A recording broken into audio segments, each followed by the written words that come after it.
윤석열 대통령 당선인은 오늘 오전 인수위 간사단 회의를 주재했습니다. 여기서 전날 취합된 국정과제도 점검했는데요. 1차로 취합된 국정과제가 115개에 이릅니다. 새 정부 조각도 속도를 내고 있습니다. 이르면 이번 주 후반 후속 인선이 이뤄질 전망인데 경제부총리에는 추경호 의원이 유력합니다. 인수위원회에 나가 있는 최재 기자 연결합니다. 김태민 기자.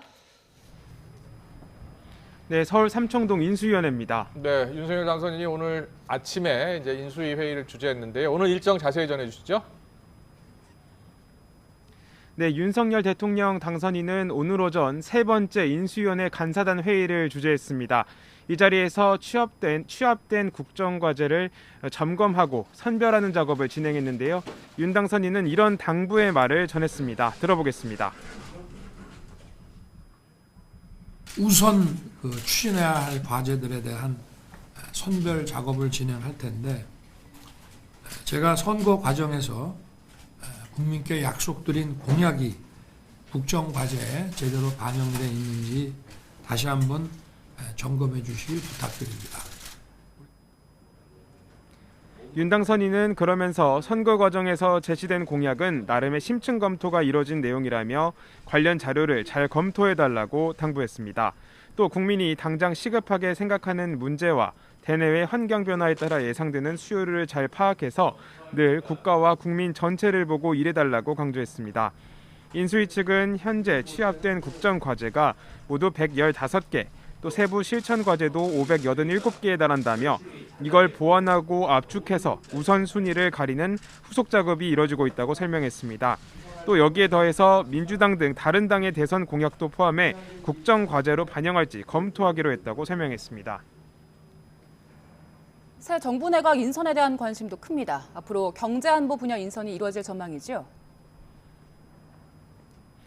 네, 그렇습니다. 그제 새 정부의 국정운영 전반을 관리할 국무총리 후보자가 지명되면서 후속 인선도 속도를 내고 있습니다.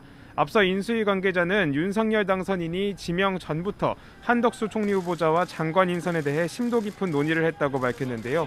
이를 바탕으로 이르면 모레부터 국정 최우선 현안으로 꼽히는 경제 안보 분야 인선이 이뤄질 것으로 보입니다. 총리 후보자와 이른바 경제 원팀을 이룰 경제부총리 후보자에는 국민의힘 추경호 의원이 사실상 내정된 것으로 알려진 가운데 핵심 요직으로 꼽히는 국정원장에는 조태용 의원, 외교부 장관에는 박진 의원 등이 함합형에 오르고 있고 산업부 장관 후보로는 현재 인수위 경제 2분과 간사를 맡고 있는 이창양 교수가 유력한 것으로 전해졌습니다. 네, 그리고 한덕수 총리 후보자에 대한 검증 문제 본격적으로 제기되고 있죠. 네, 그렇습니다. 한덕수 후보자는 과거 한 법무법인에서 고액 연봉을 받고 외환은행이 론스타에 매각하는 과정에 관여했다는 의혹에 대해 민주당은 송곳 검증을 벼르고 있습니다. 이에 대해 인수위 측은 고액 연봉 문제는 일부 국민 눈높이와 맞지 않는 점이 있다는 건 미리 알고 있었지만 지금의 난국을 타개하고 실질적인 국민 삶의 보탬이 될 적임자가 한 후보자라 판단했다고 설명했습니다. 한 후보자 역시 오늘 오전 출근길에서 고액 연봉에 대해 당장 입장을 내는 건 적절하지 않다고 말했는데요. 함께 들어보겠습니다. 우리가 국회 청문을 위해서 그 검증을 위해서 제출합니다. 네. 그럼 일단 제출이 되면 네. 그 팩트를 기초로 해가지고 우리 언론도 보시고 네. 국회의원도 보시고 다 봐가지고 네. 거기서 이제 질문을 하고 네. 답변을 하고 토론을 해가지고 네. 이제 모두가 판단을 하는 거니까. 네. 그러면서 자료를 잘 만들어 국회에 제출하고 이후 사실관계를 기초로 언론과 국회의원들의 질문과 토론으로 판단할 거라 말했습니다. 이어 개별 건수 하나하나를 가지고 옳으냐 그르냐를 따지는 건 의미가 없다 생각한다고 선을 그었습니다. 한 후보자는 이와 함께 최저임금에 대한 질문에 대해 최저임금을 너무 높이 올리면 기업이 고용을 줄여 고용자와 노동자가 둘 다 지는 게임이 된다고 말했습니다. 이어 최저임금은 공권력이 개입하는 예외적 조치라며 정부 개입은 신중하고 또 최소한에 그쳐야 한다는 게 기본 원칙이라고도 강조했습니다. 윤석열 당선인 측근 인사들의 향후 행보도 속속 드러나고 있죠.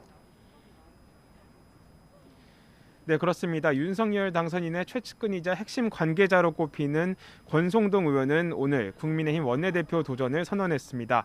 권 의원은 오늘 낮 국회에서 기자회견을 열고 출마를 선언했는데요. 들어보겠습니다. 제가 원내대표가 된다면 협력과 건강한 긴장관계를 유지하며 당이 국정운영의 중심에 서도록 하겠습니다. 그렇게 하기 위해서는 무엇보다 대통령과의 신뢰관계가 필수적입니다. 이어 권 의원은 할 말은 하는 강단으로 대통령과 당이 국민 눈높이에서 벗어나지 않고 건전한 당정 관계를 만들겠다고 강조했습니다. 또 거대 의석을 차지하고 있는 민주당과도 민생 문제에 있어서는 철저히 협치하겠다는 포부를 밝히기도 했습니다. 이처럼 권 의원은 여소야대 정국에서 시작할 새 정부의 국정 운영을 뒷받침하기에 적임자라는 평가를 받아온 만큼 원내대표 당선이 무난할 것으로 관측됩니다. 이런 가운데 당선인 대변인인 김은혜 의원은 오늘 대변인직을 내려놓겠다고 밝히며 후임으로 배현진 의원을 소개했습니다. 김 의원은 이후 경기지사 출마 의사를 사실상 굳히고 내일 기자회견을 통해 출마를 선언할 것으로 파악됐습니다. 지난 대선 국면에서 이른바 대장동 저격수로 활동했을 뿐 아니라 인수위에서도 핵심 역할을 맡아온 만큼 유승민 전 의원과의 경쟁 구도를 형성할 전망입니다. 지금까지 서울 삼청동 인수위원회에서 YTN 김태민입니다.